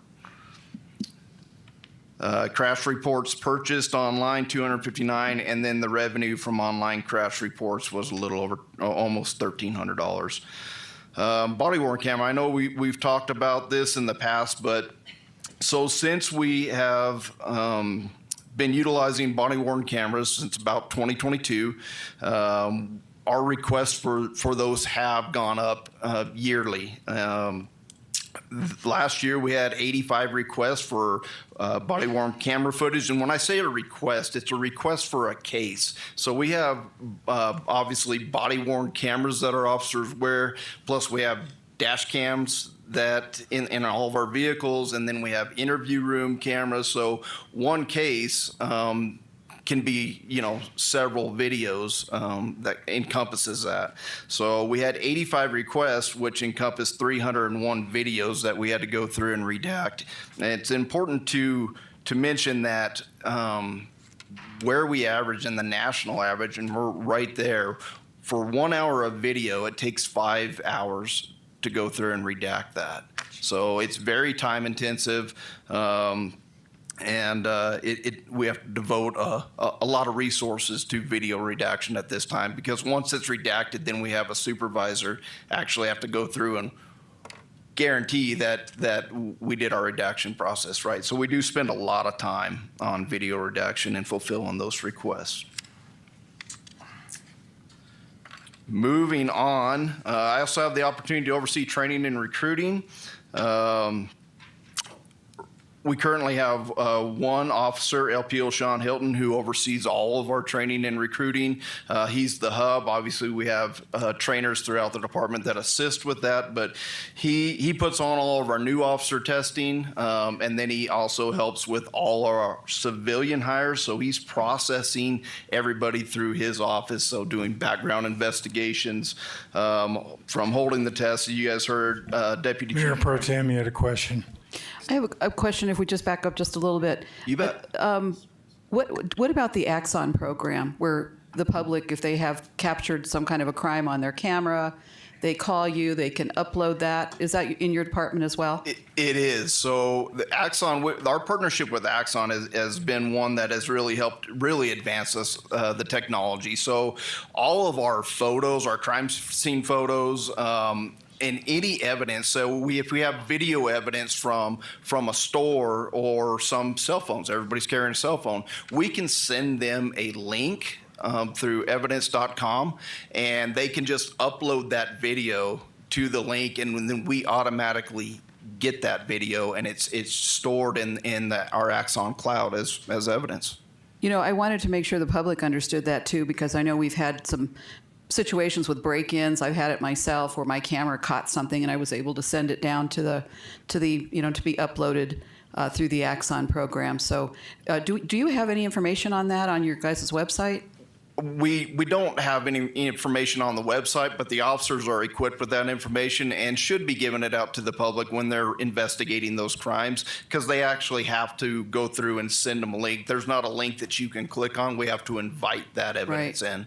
Well, with everybody having, Ring doorbell cams and light cameras and everything, I would imagine that's probably a program that could be very helpful. Oh, and it has been. Yeah. Thank you. Thank you. All right, picking back up. talking about training and recruiting, over the course of 2024, we hired 8 new police officers, which includes 1 lateral. We've hired 14 civilian employees. We've done 30 background investigations and have held 154 training classes to encompass 4,989 training hours for all of our sworn and non-sworn employees. So it's a very busy office. As DC Brambilla told you earlier, we're currently really working on our recruitment campaign. We partner with Sparklight, and you can probably see some of our recruitment campaigns out there, not only there, but social media as well. Speaking of social media, I'm going to go through this kind of quick. We really have worked hard with our community partners in increasing our community outreach and our number of social media followings. If you follow us on Facebook, Instagram, you're one of about 25,000 elite group that does so.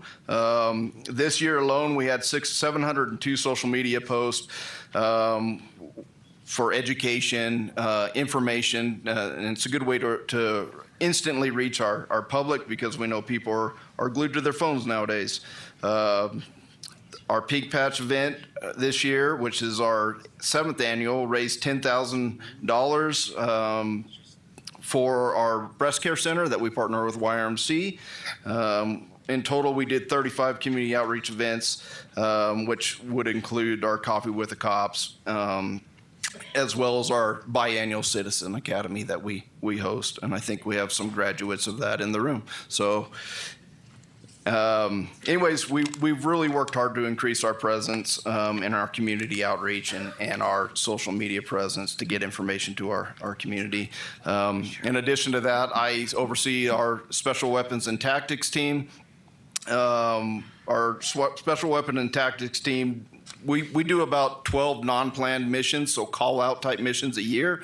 We average about once a month, and we've also increased our presence at large-scale events. So any large-scale downtown event, we have complete overwatch and tactical command over those events, just based on the climate of the world we live in, right? It's a necessary evil at this point. So you'll see us out there doing that. We work 24 members. We're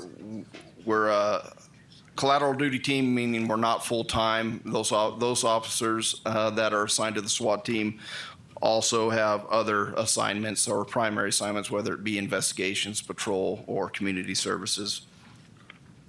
And I will wrap up. I got the signal that we're running short on time. I blame Jason. And I'm going to hand it over to Dr. DeLong. Good afternoon, Mayor, members of the council. Jim DeLong, Police Administrator, serving as the Director of PRCC. Rather than read to you the slides that you'll be able to take home with you, I want to cover some really cool statistics, because I think it's important to understand what an amazing feather is in the cap for the city of Prescott by having PRCC. We're very collaborative. We're a regional center, and we are taking on 7, probably 8 new fire departments by fiscal year. And in doing so, what that does is that spreads out the liability and the costs for all of the partners, and I'll cover that a little bit more. So as we get into the budget, we're moving forward. We're continuing to grow. We are not having to hire new staff. So as we continue to grow this, we are scaling. And I would love to talk to you about MUM, and I would love to talk to you about Pro QA, but Lucas already took that from my script here. So in doing so, what I wanted to share with you is that is allowing us, especially when we go to, as Chief Dura was talking about, the Siri voice, if you will. When we go to that, it will allow us to spread the folks that we have tactically rather than doing some of what seems like to be administrative duties. So the only thing I want to add to this slide here is that we have 10 part-time employees there. We don't let them leave. When you retire, we attempt to hang on to them. And so what we are covering now are the 4 police departments that you see there. We have additional fire that's coming on when it says there's 6. And just to give you an idea, I think what's important for you to know is that PRCC is really taking a dominant footprint on the west side of the mountains. We are going from 1,176 square miles to about 5,000 square miles. We will be going from the north end of Black Canyon City all the way to Kingman. So we are taking the entire area and we're covering that with fire and EMS across the board. Just to give you an idea, Williamson Valley, Mayor, Crown King, Wilhoit, Congress, Baghdad, Skull Valley just asked to be on board, and I have it on good authority that Peoples Valley is also interested in coming on board. The continue having the private ambulance in here, I think is important for the city council here to understand that in our fiscal year 25-26, you'll see it as we come through with our adjustments, that the city of Prescott's liability is only 46%. When I got here, it was around 52%. And so we are spreading that out through our partners across the west side of the county. Councilmember Rusing. Thank you. Dr. DeLong, I have a question. All those other agencies coming on board, who were they using prior to coming to? They were using Rural Metro, which is owned by AMR. Okay, already, thank you. We did not recruit them. They came to us. So Okay. that's conversations I would love to have if anybody, when we have time on another time as well. But I Okay, think it's thank you. important to know that the city of Prescott's liability on this is 46% out of PRCC. And by maintaining our private ambulance company,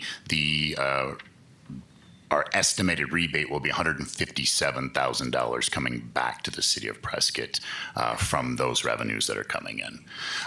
Further stats, we can just leave them up there. I think what's important to understand is to give you an idea, our answer time, 98.78% of the time we answer the call in less than 15 seconds.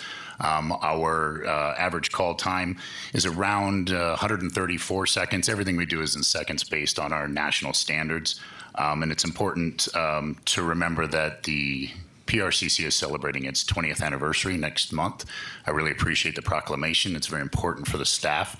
And we will be celebrating 20 years of service across all of the partners that we have. So I'll be happy to answer any other questions to make sure we maintain time.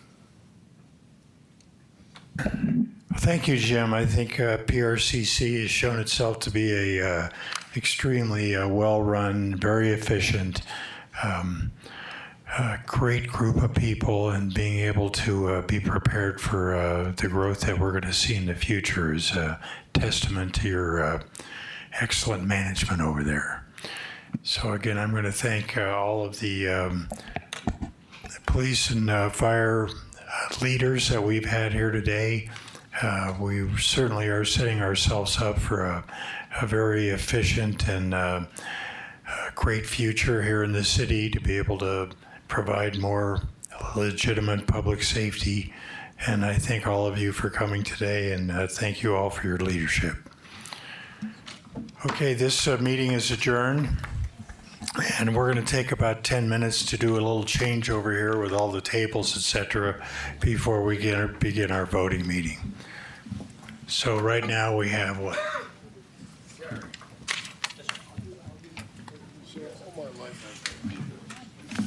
Yeah, we'll get started right around 3:10. Thank you. Yeah.